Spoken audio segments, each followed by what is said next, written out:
Halo semuanya, selamat datang di Kenal ISBI Bandung Yuk. Perkenalkan, saya Bugi yang bakal nemenin kamu buat ngobrol-ngobrol seputar bidang seni, khususnya di bidang seni desain, seni lukis, seni patung, dan lain-lain. Pokoknya materi ini, pokoknya sangat daging sekali lah pokoknya untuk kamu yang suka di bidang seni dalam hal desain atau hal patung ya, pokoknya dan lain-lain. Hari ini kita kedatangan narasumber yang spesial banget. Pokoknya materi-materinya tuh bisa dibilang daging banget. Boleh kita sapa, ini adalah dosen dari Fakultas Seni Rupa dan Desain, yaitu Akang Wildan. Pangkeun Kang Wildan, untuk pertama kali hatur nuhun. Hatur nuhun sih, terima kasih Sami-sami. sudah hadir di bincang-bincang kali ini. Nah, untuk selanjutnya boleh nih perkenalan dulu background Kang Wildan tuh seperti apa misalnya tuh kerjaannya atau misalnya di ISBI Bandung seperti apa. Terima kasih Kang Bugi. Assalamualaikum warahmatullahi wabarakatuh. Sampurasun. Saya bernama Wildan Hanif dan saya kebetulan home base saya adalah di Fakultas Seni Rupa dan Desain di jurusan program studi Desain Komunikasi Visual atau DKV. Tapi juga saya merangkap sebagai sekretaris jurusan desain. Ya, alhamdulillah bisa bergabung dengan ISBI sudah 15 tahun. Sudah 15 tahun. Dan background saya sebetulnya dari Fakultas Seni Rupa dan Desain ITB. Jadi S1 saya di DKV ITB, S2 di Ilmu Desain, dan S3-nya Ilmu Seni Rupa dan Desain. Kan keren-keren nih untuk kalian, untuk sobat budaya. Nah, langsung aja kita mulai nih kan. Kan di ISBI Bandung tuh mempunyai 3 fakultas nih sama 1 pascasarjana. Ada Fakultas Seni Pertunjukan, Fakultas Seni Rupa dan Desain, Fakultas Budaya dan Media. Nah, tiap fakultas kan mungkin memiliki keunggulan masing-masing gitu. Misalnya itu kayak saya baca-baca di Fakultas Seni Pertunjukan itu memiliki 5 prodi. Nah, untuk di Fakultas Seni Rupa dan Desain juga kalau 2 tahun lalu saya tahunya itu ada 3 prodi. Nah, apakah tahun ini bertambah atau gimana? Nah, untuk Fakultas Budaya dan Media itu saya dengar 2 prodi dan 1 pascasarjana. Sekarang ada 2 prodi dan mungkin ISBI Bandung akan menambah untuk jalur doktoral mungkin Pak. Oh iya, mudah-mudahan memang setelah pasca S2 ya, kita juga di ISBI program studi pascasarjana akan berlanjut ke doktoral. Mudah-mudahan semester depan memungkinkan untuk dibuka program S3 di ISBI. Berarti itu dari S1 sampai S3 bisa? Bisa full itu. Nah, untuk selanjutnya gimana nih Pak? Misalnya tuh kan di Fakultas Seni Rupa dan Desain, nah latar belakang dibukanya prodi studi desain di ISBI Bandung itu kenapa sih Pak? Jadi ini mungkin saya sekaligus mewakili pihak dekanat ya dari Fakultas Seni Rupa dan Desain. Jadi kita membuat prodi-prodi di Fakultas Seni Rupa dan Desain di ISBI Bandung ini tentu mempunyai keunikan ya.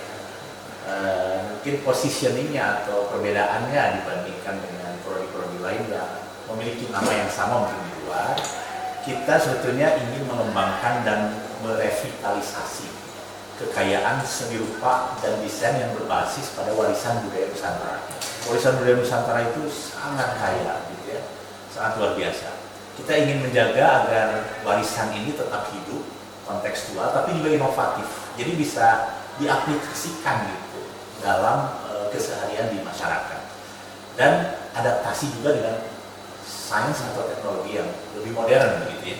Dan kita juga ingin mencetak desainer atau seniman yang mampu mengolah nilai-nilai budaya lokal atau budaya Nusantara ini menjadi sebuah produk atau karya yang relevan bahkan mungkin go internasional. Gitu. Nah, kalau misalnya adik-adik SMA, SMK atau Madrasah Aliyah yang lagi nonton nih, kira-kira siapa aja sih yang cocok masuk ke prodi-prodi ini? Mungkin kriterianya seperti apa? Apakah harus bisa menggambar atau apakah ada kriteria khusus untuk bisa masuk ke prodi dalam hal bidang desain? Oke, sebetulnya semua siswa SMA, SMK, Madrasah Aliyah bisa mendaftar ya Tidak ada kalau persyaratan misalnya khusus mendaftar itu harus SMA, enggak. SMA, SMK, Madasalia semua bisa mendaftar. Tapi memang ada mungkin kemampuan-kemampuan dasar yang harus dipersiapkan. Nah, misalnya memang kemampuan menggambar. Kemampuan menggambar ini kemampuan menggambar yang tidak mesti harus realistis, harus bagus, tapi bisa menjawab persoalan-persoalan menggambar yang sederhana, persoalan menggambar suasana misalnya.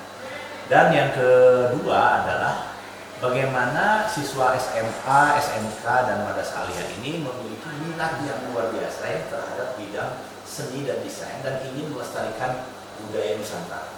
Itu modal niat yang paling utama gitu ya, kalau memang pengen bergabung dengan prodi-prodi di Fakultas Seni Rupa dan Desain.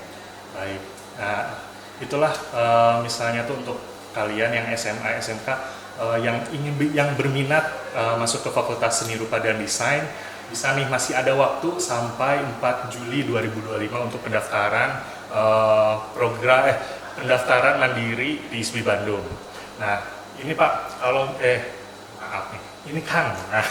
Apa sih di Fakultas Seni Rupa dan Desain ciri khas lulusan dari prodi-prodi ini dibanding prodi yang lain gitu di universitas lain? Oke, ini menarik ya, karena memang ISBI ini kan Institut Seni Budaya Indonesia, sehingga basic pemahaman tentang seni budaya Nusantara itu menjadi penting, dan itu menjadi kelebihan dan keunikan kita di Fakultas Seni Rupa dan Desain. Jadi kita akan fokus pada istilahnya cultural heritage design. Cultural heritage design itu apa? Memadukan pemahaman budaya lokal dengan prinsip-prinsip desain modern. Lulusan tidak hanya kompeten secara teknis, jago menggambar gitu ya, jago fotografi atau jago melukis, jago mematung, tapi juga dia harus memahami konteks dari budaya, sejarah, filosofi di balik produk dan karya yang dia buat. Nah, ini yang menarik begitu. Ada basic pemahaman di balik sebuah karya. Berarti setiap karya tuh sebelum dibuat mungkin harus dipikirkan terlebih dahulu ini tuh outputnya apa, atau misalnya tuh kajiannya seperti apa. Betul. Berarti harus di riset terlebih dahulu. Baik, nah itu. Kalau kita lanjut ke misalnya tuh ini kan Bapak lagi sorry kan akan sebagai dosen yang mungkin berpengalaman sudah 15 tahun ya di ISBI Bandung. Nah, metode pembelajarannya tuh seperti apa sih di ISBI Bandung tuh? Apakah lebih banyak praktika, apakah lebih banyak proyek, atau misalnya tuh ada riset-riset khusus yang harus dijalankan? Oke, mengenai metode pembelajaran di ISBI Bandung, terutama di Fakultas Seni Rupa dan Desain, kita akan lebih banyak ke praktek ya. Praktek di studio yang berbasis riset budaya tadi. Jadi research based design istilahnya begitu. Pengembangan proyek berbasis konteks, misalnya gini, motif tradisi, ada ornamen misalnya, kita coba revitalisasi si ornamen itu sehingga bisa diadaptasikan ke berbagai produk. Produknya tidak mesti baju misalnya, baju, kain gitu ya, lukisan, terus menjadi elemen estetis di rumah, di interior, itu bisa semuanya. Dan kita mencoba untuk membawa persoalan-persoalan itu menjadi sebuah identitas gitu ya, identitas budaya lokal, dan setiap mahasiswa punya style sendiri nanti. Itu mungkin yang kita coba tekankan kepada pembelajaran di Fakultas Seni Rupa dan Desain juga. Nah, gimana nih kan prodi-prodi ini yang ada di Fakultas Seni Rupa dan Desain membekali mahasiswanya dengan kompetensi nggak hanya soal teknis, mungkin dengan prakteknya saja. Nah, apakah dibekali juga dengan soft skill untuk mahasiswa itu sendiri? Oh, tentu saja. Jadi hard skill dalam arti mereka tetap dilatih di tahun-tahun pertama itu untuk menggunakan tangan. Karena pelajaran manual, belajar menggambar, belajar mengarsir, mewarnai, itu semua harus dilakukan dengan skill yang betul-betul manual dulu pada awalnya. Tetapi di tahun-tahun berikutnya, kita ini beradaptasi dengan teknologi. Tentu saja kita nanti ada pelajaran komputer grafis mungkin ya. Kita beradaptasi juga dengan media, gitu. Kita juga beradaptasi dengan berbagai teknologi sesuai prodinya. Gitu. Dan nanti soft skillnya di mana? Soft skillnya adalah tadi riset berbasis budaya. Jadi ketika melakukan satu misalnya membuat desain, membuat karya tertentu, maka dia harus riset dulu. Dia harus riset kajian-kajian budaya, baik itu budaya lokal maupun budaya-budaya Nusantara yang lainnya, yang kira-kira bisa membuat si karyanya itu lebih hidup begitu. Dan pada akhirnya si soft skill ini akan menciptakan karya-karya dengan kualitas yang tidak cuma bisa dinikmati sebagai barang dagangan begitu ya, atau produk-produk yang dijual, tapi juga produk yang memiliki value atau nilai-nilai historis, bisa jadi nilai-nilai budaya dan sejarah. Itu mungkin yang kita ingin coba kembangkan di sini. Kalau kegiatan di dalam kampusnya gini, Kang, nah fasilitasnya tuh kayak gimana sih di kampus? Apakah mendukung untuk pembelajaran mahasiswa, khususnya di Fakultas Seni Rupa dan Desain? Untuk fasilitas, saya merasa memang di ISBI ini fasilitasnya sangat memadai, terutama untuk seluruh pembelajaran yang harus menggunakan tools ya, atau alat-alat. Kita ada studio lukis, kita ada studio patung, kita ada studio grafis, kita ada studio-studio yang membuat seluruh mahasiswa itu memang aktif di kampus begitu ya. Tetapi kita tidak menutup kemungkinan ada kolaborasi dengan pengrajin-pengrajin lokal. Jadi kita tidak menutup kemungkinan ada pengabdian masyarakat, di mana kita bisa melakukan sinergi-sinergi dengan komunitas-komunitas yang memiliki produk-produk atau kerajinan-kerajinan lokal untuk kria ya. Dan kita juga akan mengadakan pameran-pameran gitu ya. Dari setiap karya mahasiswa akan dipamerkan, dan kita memiliki galeri juga.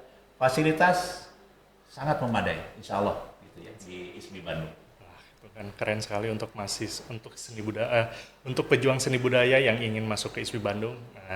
Fasilitas di ISBI Bandung, apalagi terkhususnya di Fakultas Seni Rupa dan Desain itu lengkap banget ya Pak. Ya Kang, sorry, masih suka keceletot ini. Ini memang Bapak rasa akang. Nah, biasanya sih apakah ada program-program kreatif nih Kang, misalnya tuh yang khususnya tuh dari Fakultas Seni Rupa dan Desain, apakah sering mengadakan misalnya tuh pameran, lomba atau showcase karya mahasiswa yang bisa dinikmati oleh khalayak umum misalnya? Itu apakah ada? Ini menarik ya. Pameran-pameran kita bisa jadi bukan cuma di ISBI, tapi kadang-kadang kita bisa jadi pameran internasional. Jadi kita mempunyai kerjasama dengan Beijing, dengan university di Cina gitu ya.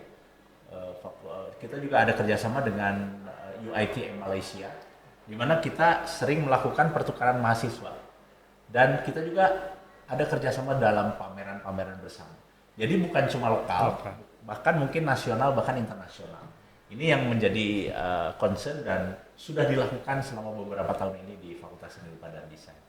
Selain itu, kita juga punya program kolaborasi mungkin nanti dengan pemerintah daerah gitu ya, dalam hal pemajuan kebudayaan.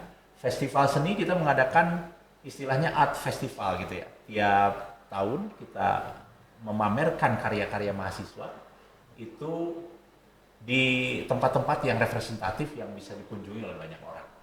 Gitu. Berarti tidak menutup kemungkinan Kang, misalnya tuh mahasiswa ataukah misalnya tuh mahasiswa baru, kayaknya peluang di ISBI Bandung tuh nggak hanya lokal saja tapi internasional juga bisa mencakup. Sangat memungkinkan karena kita warisan budaya kita harus go internasional kan gitu. Itu kan keren sekali. Nah, untuk selanjutnya Kang, di Fakultas Seni Rupa dan Desain tuh saya baca-baca tuh memiliki ada 6 prodi gitu ya. Satu ada S1 Kriya, ada S1 Seni Murni, nah, ada D4 Tata Rias dan Busana, ada D3 Kriya, ada S1 Desain Komunikasi Visual, nah ada S1 Desain Interior. Betul. Nah, kan itu tuh ada beberapa, ada beda-beda cabang, mungkinnya ada S1. Kriya juga ada yang Kriya S1, ada Kriya yang D3. Nah, itu untuk tugas akhirnya tuh apakah tetap dalam bentuk skripsi atau misalnya tuh dalam bentuk project atau pameran, itu apakah ada berbeda nggak di setiap prodi itu? Pada dasarnya Fakultas Seni Rupa dan Desain tugas akhirnya berupa project di semua prodi. Di semua prodi berupa project. Adapun perbedaan kalau misalnya S1 dengan D3, misalnya Kriya S1 gitu ya, maka bobot dari kajian dan risetnya lebih besar gitu, ketika menghasilkan sebuah karya TA tugas akhir. Di D3 itu lebih kepada kemampuan dia dalam mengolah dan menciptakan produknya. Gitu. Sedikit saja sih perbedaannya, tapi memang signifikansinya adalah kalau S1 kan memang teori itu ada lebih banyak sedikit gitu ya, sedikit lebih banyak dibandingkan yang praktek di diploma. Dan untuk tugas akhir secara keseluruhan, memang kita mendorong mahasiswa untuk memiliki proyek yang betul-betul real. Jadi bisa diaplikasikan di masyarakat. Setiap prodi-prodi tersebut memang bisa membuat satu proyek yang memang bisa dinikmati dan bisa dijadikan bentuk dari pengabdian terhadap masyarakat. Berarti yang berbeda tuh bobot kajiannya ya dalam di skripsi atau dalam membuat proyek. Nah, ini Kang, setelah mahasiswa itu lulus gitu ya, misalnya itu setelah dia tugas akhir dan wisuda dan menempuh masa depan. Nah, lulusan prodi-prodi yang di Fakultas Seni Rupa dan Desain itu biasanya kerja di bidang apa sih? Atau dorongan untuk jadi, apakah didorong untuk jadi wirausahawan atau mendorong untuk jadi seniman atau jadi entrepreneur gitu kan? Ya, sebetulnya bidang desain dan seni dan kriya ini memiliki prospek yang sangat luas. Yang pertama tentu saja ketika dia bisa berhasil menciptakan sebuah karya, berarti pasti dia jadi seorang desainer. Entah itu desainer interior, desainer komunikasi visual, seorang desainer produk misalnya, dalam hal ini kriya gitu. Jadi dia bisa menjadi seorang pengusaha juga, pengusaha di bidang kriya, souvenir dan sebagainya, yang memiliki kearifan lokal tapi juga bisa go internasional. Jadi harapannya seperti itu. Seni murni juga sama. Ketika dia lulusannya itu memiliki peluang karir yang hebat, dia misalnya bisa jadi seorang seniman yang melakukan pameran, dan pameran-pamerannya bisa dilakukan secara nasional maupun internasional gitu ya. Jadi kalau seni murni mungkin ada seniman patung gitu ya, dia juga bisa berkolaborasi, bisa membuat satu perusahaan atau masuk ke industri-industri, misalnya ada elemen-elemen estetis yang memerlukan pabrik-pabrik membuat elemen estetis tertentu, maka dia bisa kerjasama dengan industri untuk menciptakan misalnya patung atau menciptakan karya elemen estetis untuk sebuah gedung pemerintahan misalnya, atau untuk sebuah satu event yang sangat besar gitu. Itu sangat membuka kemungkinan peluang-peluang itu. Kalau DKV misalnya, dia bisa jadi seorang ilustrator ya, membuat buku cerita gitu ya, buku ilustrasi, membuat komik. Dia juga bisa jadi seorang desainer grafis ya, bekerja sama dengan penerbitan dan percetakan, melayout buku ya, membuat sebuah buku gitu. Dan DKV juga masuk ke wilayah-wilayah yang misalnya animasi ya, animasi, tapi di DKV ISBI sendiri kita tidak secara khusus ada jurusan animasi, tapi kita mengembangkan istilahnya ada gambar naratif atau naratif visual art gitu ya. Di mana di situ si mahasiswa akan belajar bagaimana mengkonstruksi sebuah cerita yang nantinya itu akan diaplikasikan ke berbagai media. Misalnya gini, dia bisa membuat cerita dan memvisualkan untuk film pendek, bisa film animasi, bisa juga film layar lebar, bisa juga dia membuat buku. Jadi dengan gambar naratif ini, dia bisa masuk ke setiap media apapun gitu. Kalau di desain interior, dia bisa membuat home decorator, dia bisa membuat satu tampilan misalnya visualisasi panggung pertunjukan. Karena kita juga ada kaitan dengan visi misi dari ISBI sendiri, bahwa ISBI juga memajukan salah satunya seni pertunjukan, sehingga desain interior kita juga ada support ke arah sana, bisa membuat panggung-panggung pertunjukan, konser-konser dan lain sebagainya. Selain tentu saja desainer yang berkecimpung di bidang interior juga bisa membuat desain-desain rumah, arsitektural dan sebagainya. Berarti untuk lulusan dari Fakultas Seni Rupa dan Desain, apalagi di bidang seni desain, itu cakupannya sangat luas ya? Sangat luas. Sangat luas. Nah, untuk adik-adik nih yang ingin masuk ke ISBI Bandung, khususnya ke Fakultas Seni Rupa dan Desain, udah dijelasin oleh Kang Wildan. Nah, prospek kerjanya itu seperti apa, masa depan di ISBI Bandung itu seperti apa, khususnya di Fakultas Seni Rupa dan Desain. Wah, banyak sekali peluang-peluang yang bisa kamu ciptakan atau kamu bisa masuk ke berbagai bidang institusi atau misalnya ke perusahaan-perusahaan. Jadi bisa dianggap nggak madesu ya Kang? Oh enggak, seniman justru harus adaptif. Tapi tentu saja faktor eksternal juga harus disupport oleh internal ya. Jadi kita juga ingin menekankan bahwa yang namanya metode pembelajaran itu tidak cuma skill, tapi juga sikap, disiplin, gitu ya, tepat waktu, terus bagaimana sih mahasiswa itu bisa betul-betul menjalankan sistematika kerjaan sesuai dengan rencananya. Nah ini juga kita dorong mahasiswa supaya perilaku seorang desainer dan perilaku seorang seniman itu profesional gitu. Bukan sekedar seniman dalam tanda kutip ya di dalam anggapan yang akhirnya kumuh gitu ya, akhirnya bukan kumuh ya, lebih kepada hal-hal yang sifatnya tidak produktif begitu ya. Padahal seniman yang sejati adalah seorang yang profesional. Dia merencanakan lukisannya, merencanakan karya DKV-nya, merencanakan karya interiornya gitu ya, merencanakan karya krianya, dan merencanakan seluruh karya seninya. Gitu.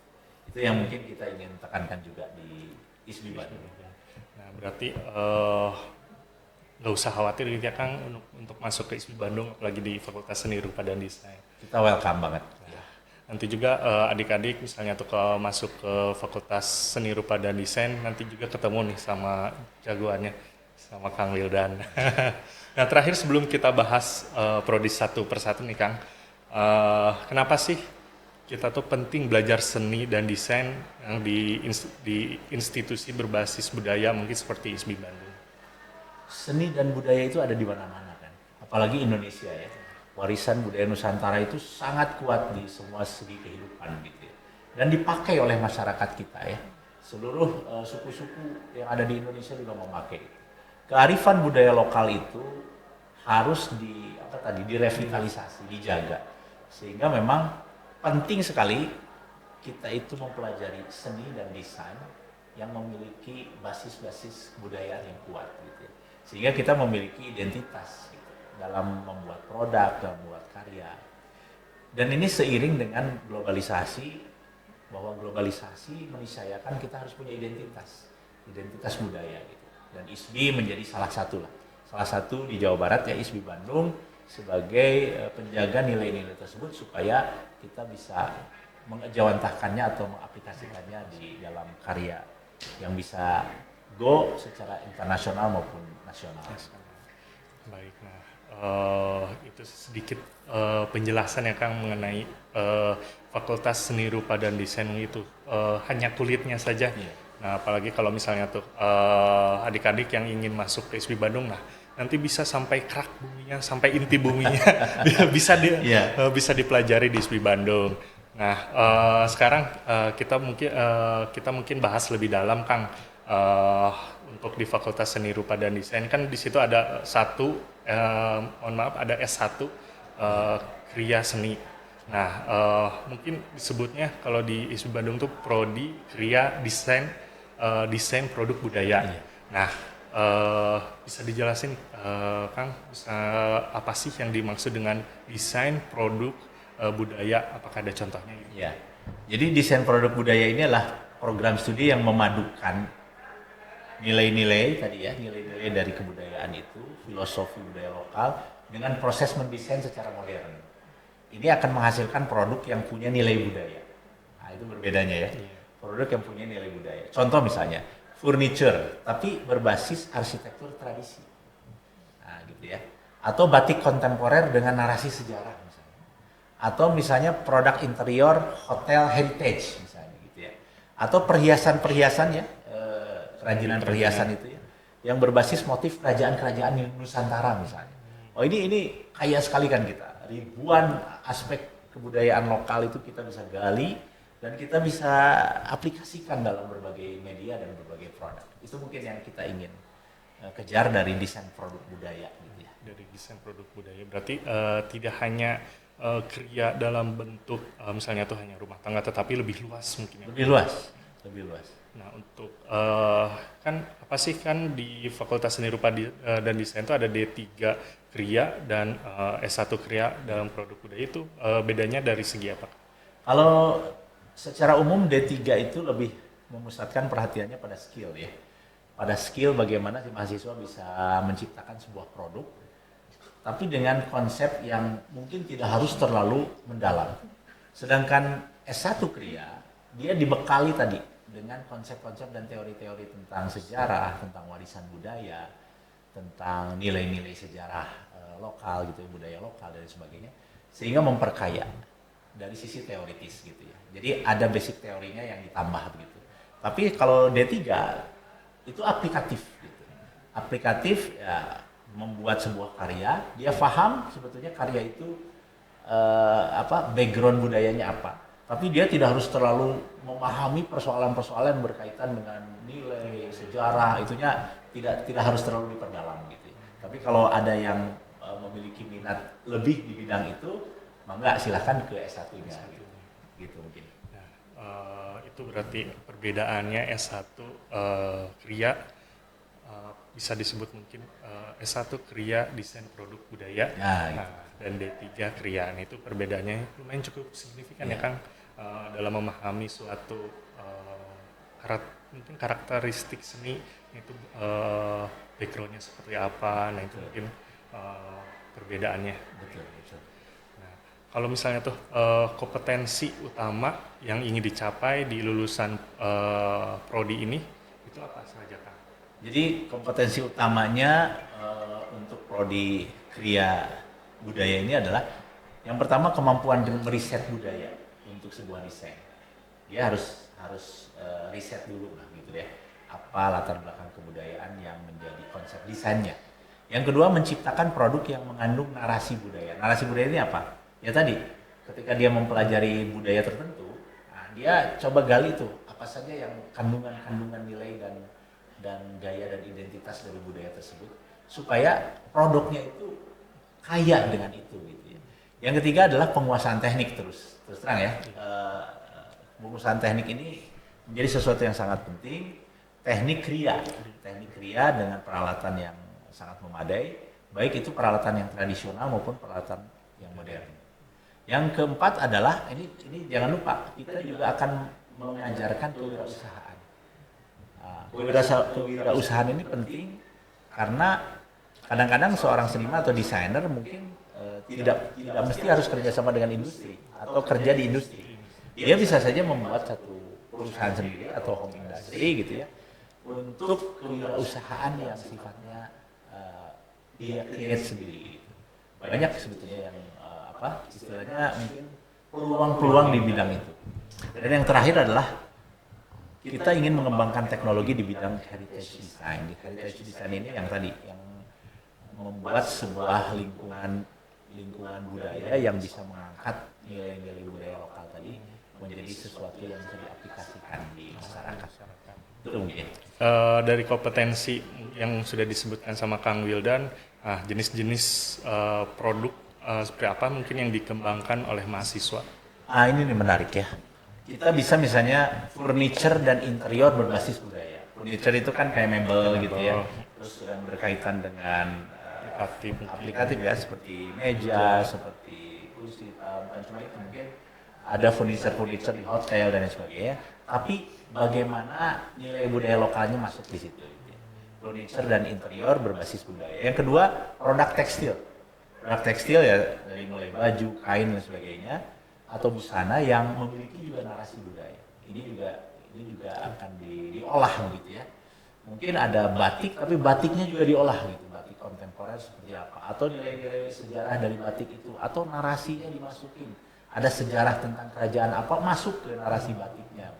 Ini kajian-kajian yang bisa diaktualisasikan dalam bentuk produk tekstil, kain misalnya, terus baju.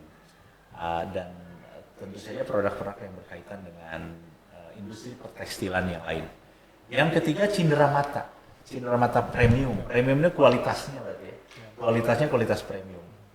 Kita ingin si cindera mata, misalnya ada tamu dari luar negeri, internasional, atau kita menerima semacam delegasi, atau kita menyerahkan, kita harus membuat cindera mata yang kualitasnya premium. Dari sisi bahan, dari cara pengerjaan, konsepnya tadi juga bagus, narasinya ada, sehingga ketika kita mempersembahkan itu nilainya tidak sama dengan uang gitu, tapi nilainya adalah nilai sejarah dan budaya, sehingga mungkin bisa mengangkat lokal juga. budaya lokal juga. Yang kelima adalah produk lifestyle heritage. Lifestyle itu bisa jadi masuknya misalnya nanti ada mug gitu ya, dengan bentuk yang mungkin kita adaptasi dari Bentuk chatbot mungkin bisa. Ya mungkin bisa ada yang lebih kreatif, tapi kita tetap mengandung nilai-nilai lokal, tapi bisa diproduksi secara massal. Bisa saja seperti itu. Jadi banyak sekali produk-produk lifestyle gitu ya yang bisa diambil gitu ya dibuat dari nilai-nilai budaya lokal tersebut. Dan yang terakhir adalah produk kriya kontemporer. Untuk pasar global, kita tahu persaingan di pasar global juga mungkin ada juga produk-produk kriya dari berbagai benua, berbagai negara di seluruh dunia. Nah, kita bersaing di situ, tetapi bagaimana supaya persaingan itu sehat dan tetap kompetitif begitu ya? Maka kita tadi bagaimana sejarah-sejarah Nusantara, warisan-warisan budaya ini masuk ke situ, sehingga ketika kita memamerkan atau mengeluarkan produk-produk tersebut akan dihargai oleh dunia internasional secara baik. Berarti mahasiswa itu tidak hanya sekedar membuat produk saja. Berarti itu harus dipikirkan matang-matang, produk itu tuh bisa dipakai untuk halayak umum dan mungkin bisa sampai go internasional. Itu harapannya seperti itu. Nah, kan pasti di setiap produk yang dibuat mahasiswa atau misalnya tuh dibuat oleh lulusan dari Fakultas Seni Rupa dan Desain, khususnya di Kriya. Nah, pasti kan ada teknik-teknik Kriya yang dipelajari di prodi tersebut. Nah, biasanya itu apa saja yang dipelajari, Kang? Nah, ini teknik Kriya ya. Ini berarti berhubungan dengan teknologi dan alat ya. Teknik Kriya itu ada yang tradisional, ada yang kontemporer, ada yang dikembangkan lebih lanjut. Pusat risetnya gitu ya untuk mengembangkan teknologinya. Yang pertama teknik kriya tradisional itu misalnya tenun, itu pasti diajarkan. Batik, membatik, mengukir kayu, tanpa logam, anyaman, itu kita coba ajarkan. Yang berikutnya adalah teknik kriya kontemporer. Misalnya dengan laser cut ya, laser ya, teknologi laser cutting ya. Jadi memotong dengan laser, terus 3D print gitu ya. Jadi print tapi langsung 3 dimensi. Dan finishing yang lebih bersifat modern. Ya, ini memang akan diajarkan gitu ya, beserta alat-alatnya juga tekniknya akan diajarkan. Yang ketiga adalah pengembangan desain berbasis riset budaya tadi. Jadi ketika teknik itu memang sudah hasil dari sebuah riset yang bagus begitu ya, sehingga menghasilkan karya-karya yang baik juga dengan teknik yang bagus juga. Berarti itu seluruhnya dipelajari ya, Kang, dari teknik tradisional modern sampai dikembangkan juga. Nah, kalau misalnya untuk prospek kerja lulusan khususnya gitu di bidang kriya itu bisa kemana aja, Kang? Ya, kalau kriya sendiri ya itu lulusannya bisa jadi desainer produk kriya yang berbasis budaya. Jadi dia bisa berinovasi, membuat sendiri produk-produknya dan bisa memproduksi sendiri, baik itu custom maupun massal gitu ya. Yang kedua wirausahawan. Wirausahawan ya tentu saja ada yang ilmu-ilmu kewirausahaan yang diajarkan, sehingga walaupun dia misalnya tidak bekerja di tempat tertentu di industri, dia bisa jadi memiliki jiwa wirausaha untuk mendagangkan karya-karyanya. Yang ketiga bisa jadi konsultan desain untuk heritage atau museum. Jadi museum-museum itu kadang-kadang perlu konsultasi gitu ya, apa yang dipamerkan, apa saja yang kira-kira bentuk interiornya seperti apa yang bisa dibuat supaya pamerannya menarik gitu. Nah ini bisa konsultan seperti ini bisa dari lulusan. Gitu ya.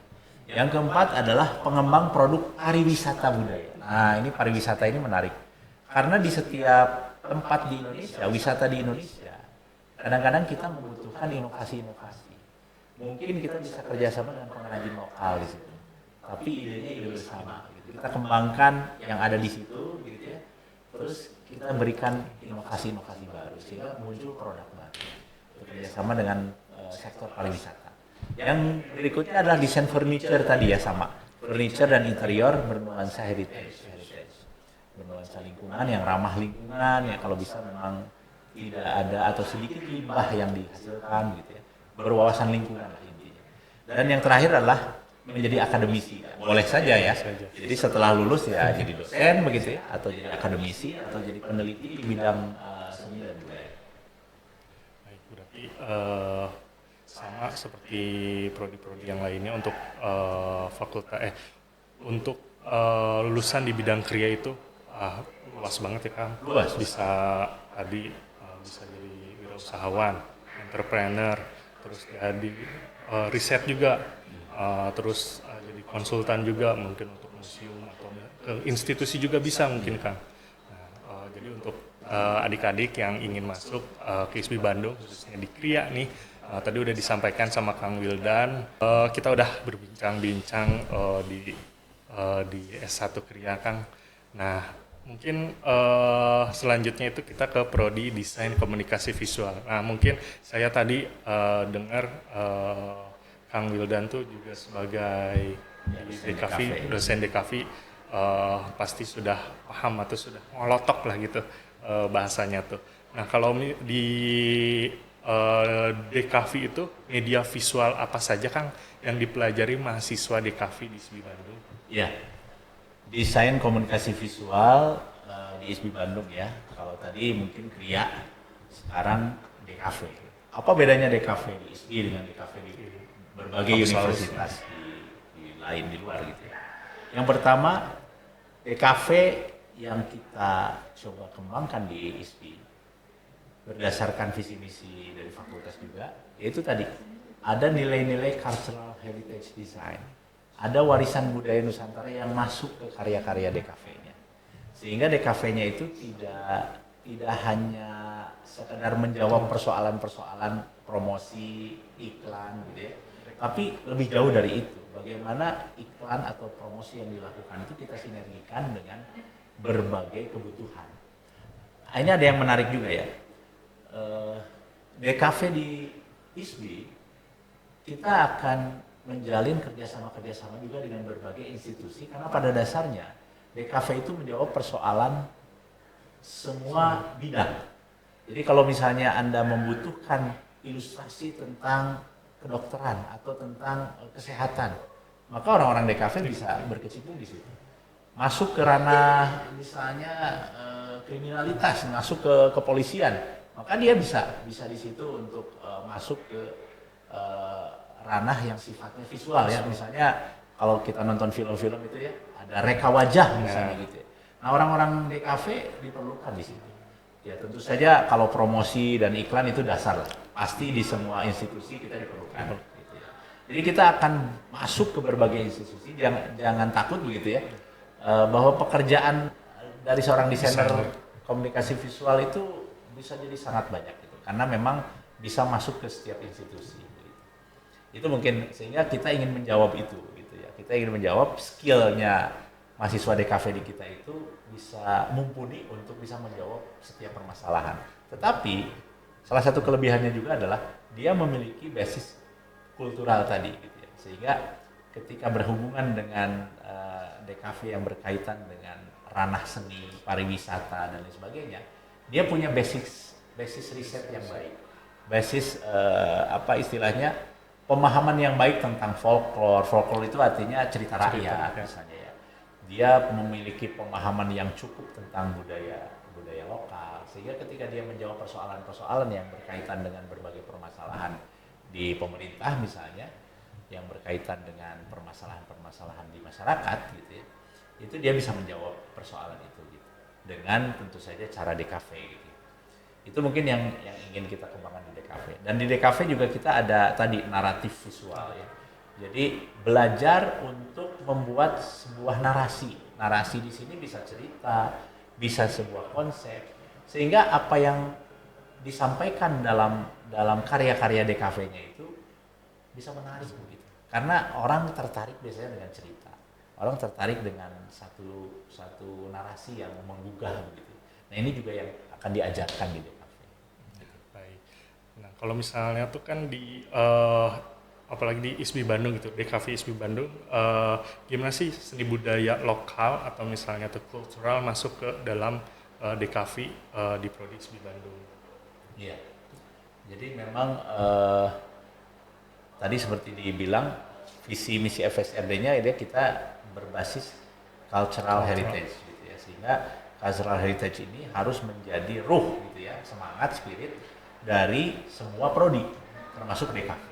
Jadi di DKV sendiri pasti di setiap mata kuliahnya itu akan diajarkan hal-hal yang berkaitan dengan tadi warisan budaya, folklore gitu ya, cerita rakyat, terus hal-hal yang berkaitan dengan kearifan di Nusantara begitu. Yang itu diramu dengan pengetahuan modern. Bisa jadi dari berbagai buku, dari literatur, mungkin dari komik juga begitu ya. Sehingga narasi yang dihasilkan, produk-produk yang dihasilkan itu memiliki narasi yang tadi, yang menarik secara visual, menarik juga secara cerita, dan pesannya, pesan moral atau pesan dari karya produk DKV ini sampai di audiensnya. Itu yang diharapkan. Baik. Nah, untuk apakah mahasiswa juga kan di bidang desain komunikasi visual itu pasti belajar mungkin teknik menggambar atau teknik desain. Nah, apakah di DKV ISBI Bandung itu mempelajari pembuatan animasi atau UI untuk website atau UX atau hanya fokus di grafis cetak aja? Nah, ini pertanyaan yang menarik. Kita program desain komunikasi visual itu adalah S1 ya.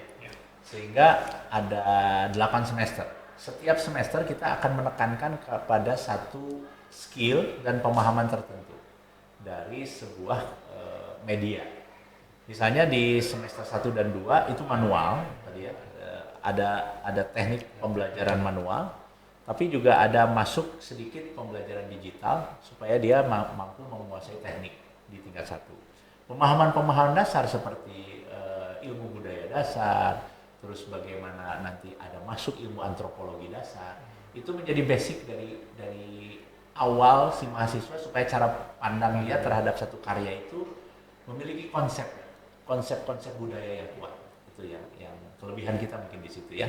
Terus masuk ke tingkat 2 nanti kita ada pemahaman tadi yang dikatakan bagaimana pembelajarannya itu masuk ke dunia teknologi digital misalnya tadi. Mungkin ada pembuatan website nanti ya, dan juga ada masuk dengan UX dan UI tadi.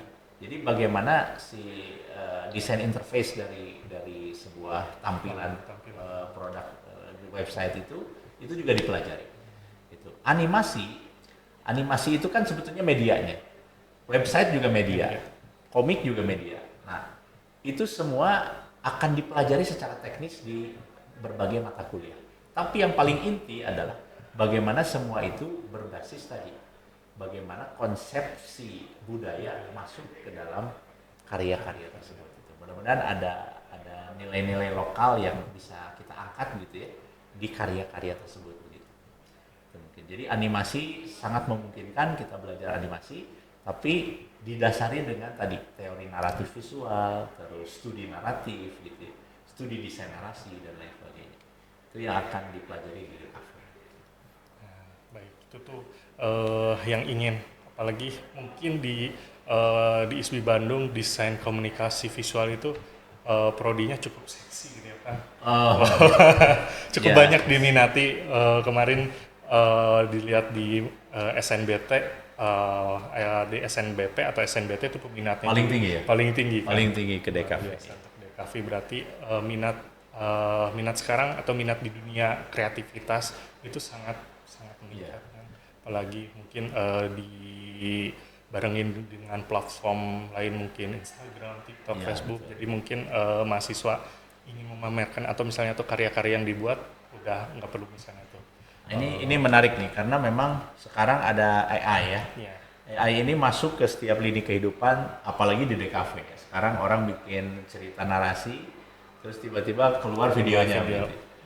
Sebetulnya membuat prompt seperti ini itu basic dari pelajaran narasi visual, narasi gitu ya. Tidak mudah ternyata membuat sebuah cerita ya, mengarang cerita. Jadi kalau ada anak kecil yang suka ngobrol, ngarang, itu jangan ditahan gitu. Karena itu berarti dia sedang mengembangkan imajinasinya untuk bercerita. Dan itu ketika dia mengembangkan imajinasi dengan bercerita, ditambah dengan skill menggambar dia, ditambah dengan skill komputer dia, oh itu luar biasa. Dia akan mampu menghasilkan prompt yang bagus, hasil. Kalaupun dia dibantu AI, pasti akan berbeda dengan yang tidak memahami ini, gitu, tidak memahami narasi visual ini. Buktinya kita AI tetap saja tidak bisa dimanfaatkan gitu ya. Hanya sebagian kecil saja orang yang bisa memanfaatkan itu dengan baik. Sama di dunia DKV juga demikian.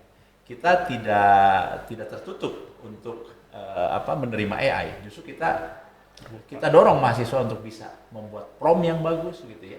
Tapi bagaimanapun AI itu menghasilkan karya desain yang seragam dan kadang-kadang tidak ada rasanya ya gitu. Tidak ada rohnya. Tidak ada ya kalau orang yang berkecimpung di bidang seni bisa langsung membedakan ini AI ini tidak gitu ya. Karena kalau yang asli bikinan tangan misalnya atau buatan tangan secara manual itu terasa. Jelek atau tidak itu relatif gitu ya. Bagus atau tidak itu relatif. Tapi ketika narasinya dibuka dan ternyata ada konsep di dalamnya, oh ini menjadi sesuatu yang menggugah.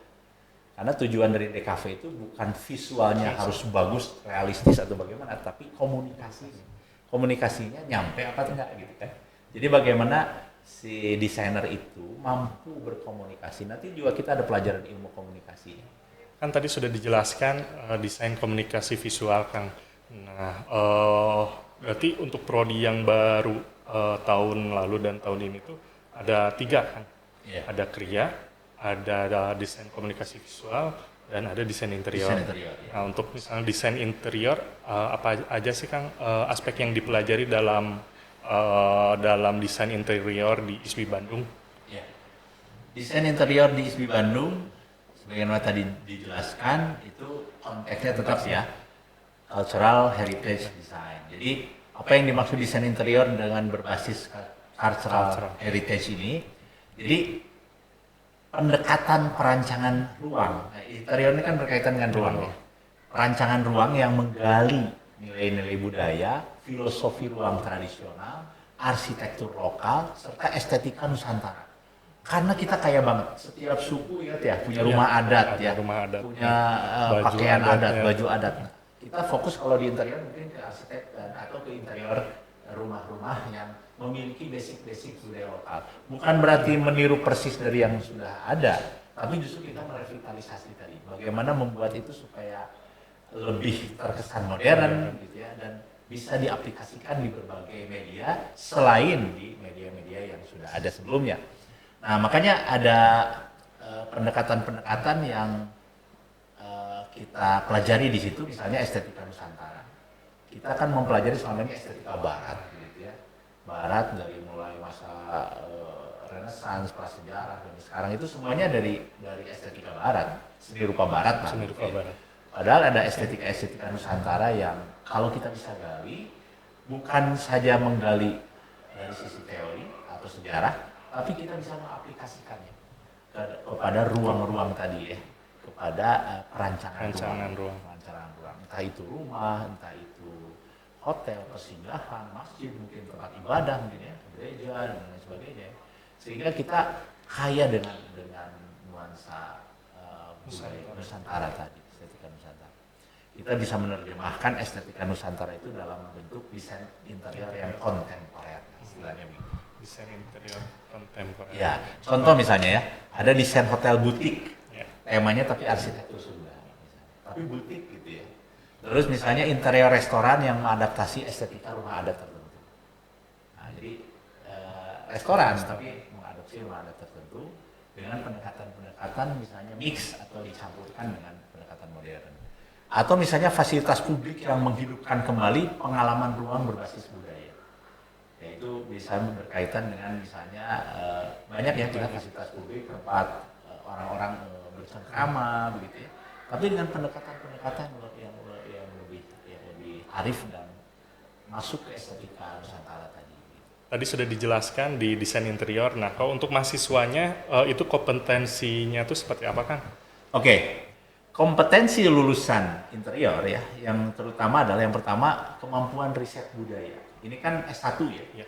kemampuan riset budaya untuk desain interior. Jadi dia riset budayanya harus bagus. Yang kedua pemahaman nilai-nilai ruang dalam tradisi Nusantara. Bukan cuma Barat yang dia tahu, tapi Nusantara juga. Yang ketiga penguasaan perancangan ruang yang humanis, yang berbasis budaya. Nenek moyang kita itu wah sangat sangat humanis dan sangat berbasis kepada lingkungan ekosistem yang ada di situ gitu ya. Sehingga kita harus memahami itu.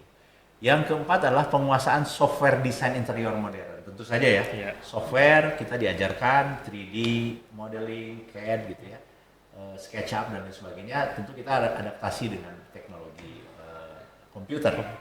Yang kelima adalah sensitivitas artistik dan estetika yang berbasis kearifan lokal.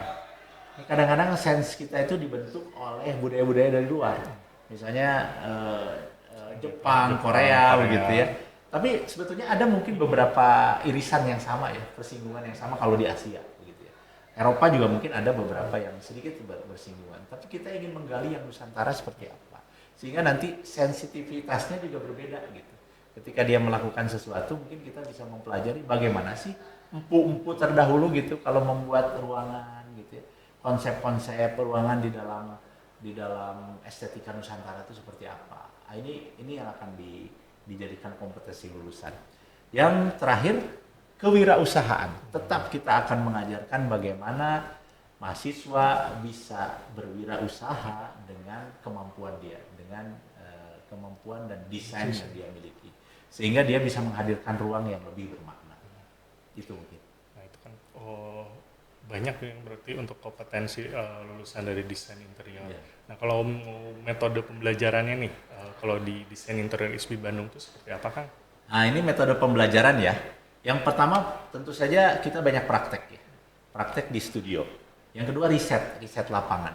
Misalnya mengunjungi situs budaya, mengunjungi rumah adat, masuk ke komunitas-komunitas budaya. Gitu. Terus ada proyek yang berbasis konteks dan kerja kolaboratif dengan praktisi dan pengrajin. Ini penting. Tadi kan sensitivitasnya harus dilatih. Kita lihat juga langsung ke lapangan gitu. Bagaimana si maestro yang bikin itu gitu ya. Kita pelajari para pengrajin itu. Ditambah penguatan teori dan filosofi budaya. Kita bisa melakukan deep interview misalnya dengan budayawan-budayawan tertentu misalnya. Itu mungkin. Oke Kang, tadi kan sudah dijelaskan untuk metode pembelajarannya seperti apa. Nah, apakah di desain interior ISB Bandung tuh mahasiswanya tuh dibuat atau dikelompokkan atau disuruh membuat proyek-proyek atau jenis proyek untuk mendukung pembelajaran? Oh iya, jadi karya atau proyek yang dikembangkan oleh mahasiswa itu misalnya ya, ada desain interior hunian dengan kearifan lokal. Hunian itu ya dihuni oleh keluarga tertentu, misalnya apartemen dan sebagainya. Tapi ada kearifan lokal yang ditarik ke situ.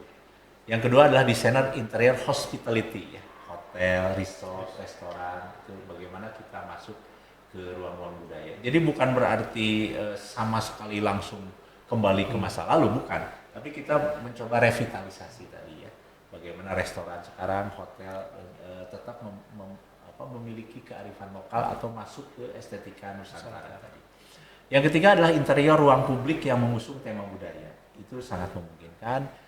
Yang berikutnya adalah perancangan pameran budaya. Nah, pameran budaya atau exhibition ya, pameran-pameran di sini sudah banyak sih sebetulnya dilakukan, tapi kita ingin bagaimana desainer interior di ISB bisa mempersiapkan diri untuk bisa mengikuti event-event seperti itu.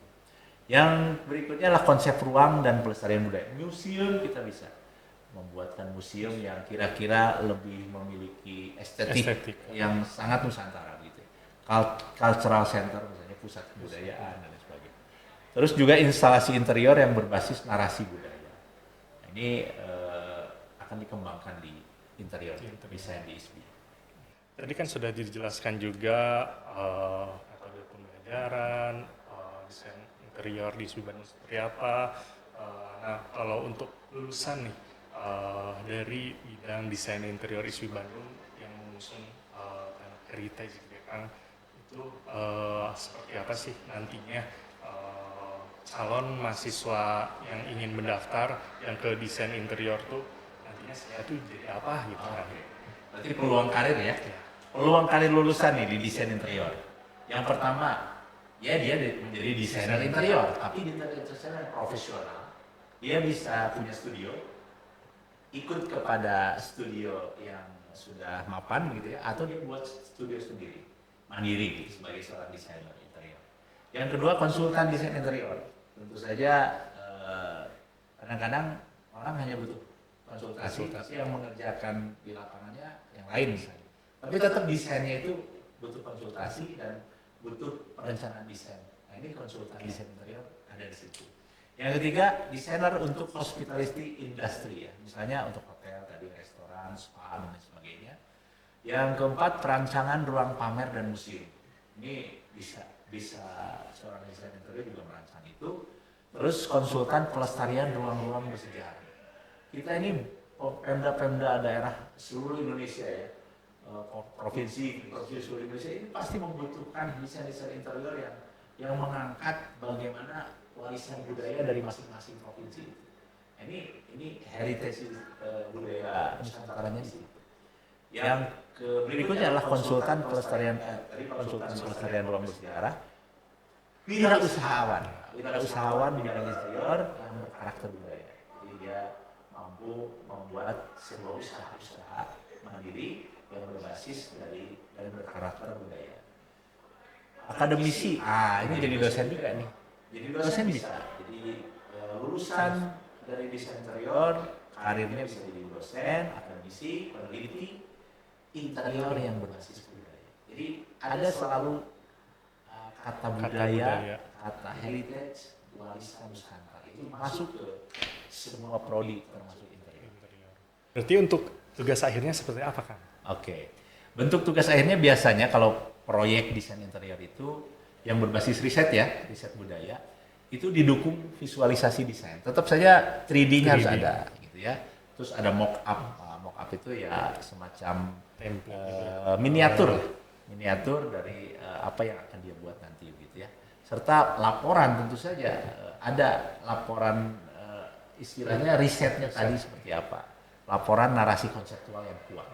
Ini yang diharapkan ketika proyek tugas akhir. Wah, luar biasa banget ya. Ternyata belajar seni dan desain di ISB Bandung itu nggak cuma soal estetika, tapi juga soal budaya, teknologi, dan kreativitas yang menyatu. Nah, untuk sebagai penutup nih Kang, boleh dong kasih pesan untuk calon mahasiswa yang sedang mempertimbangkan kuliah di ISB Bandung, khususnya yang ingin masuk ke Fakultas Seni Rupa dan Desain. Oke, terima kasih. Ketika seseorang memiliki cita-cita, tentu dia akan mempersiapkan diri untuk mencapai cita-cita tersebut. Maka kita ingin semua yang bergabung dengan Fakultas Seni dan Desain adalah mereka-mereka yang memiliki tekad yang kuat, memiliki mental dan minat yang sangat tinggi ya untuk belajar, dan kita sama-sama mudah-mudahan meraih cita-cita kita menjadi desainer dan seniman yang profesional dan memahami warisan budaya Nusantara. Nah, itu teman-teman budaya. Nah, untuk yang ingin mendaftar masih ada waktu nih sampai 4 Juli 2025. Untuk websitenya bisa cek di pmb.isbi.ac.id. Luar biasa sekali ya sharingnya, ilmunya, pokoknya semuanya. Bisa dibilang kayak tadi saya di awal daging banget gitu. Semuanya sampai inti bumi pun dijelaskan sama Kang Wildan. Semoga obrolan ini bisa jadi pencerahan dan semangat buat kalian ingin bergabung ke ISB Bandung, khususnya ke Fakultas Seni Rupa dan Desain.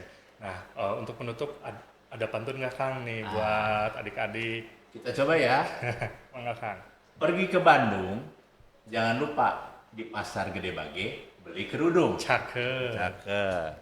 Mari bergabung di FSRD ISB Bandung. Wah, keren.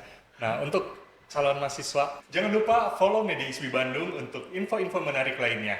Sampai jumpa di acara Kenal ISB Bandung selanjutnya. Hatur nuhun. Assalamualaikum warahmatullahi wabarakatuh. ISB Bandung, Center of Creativity.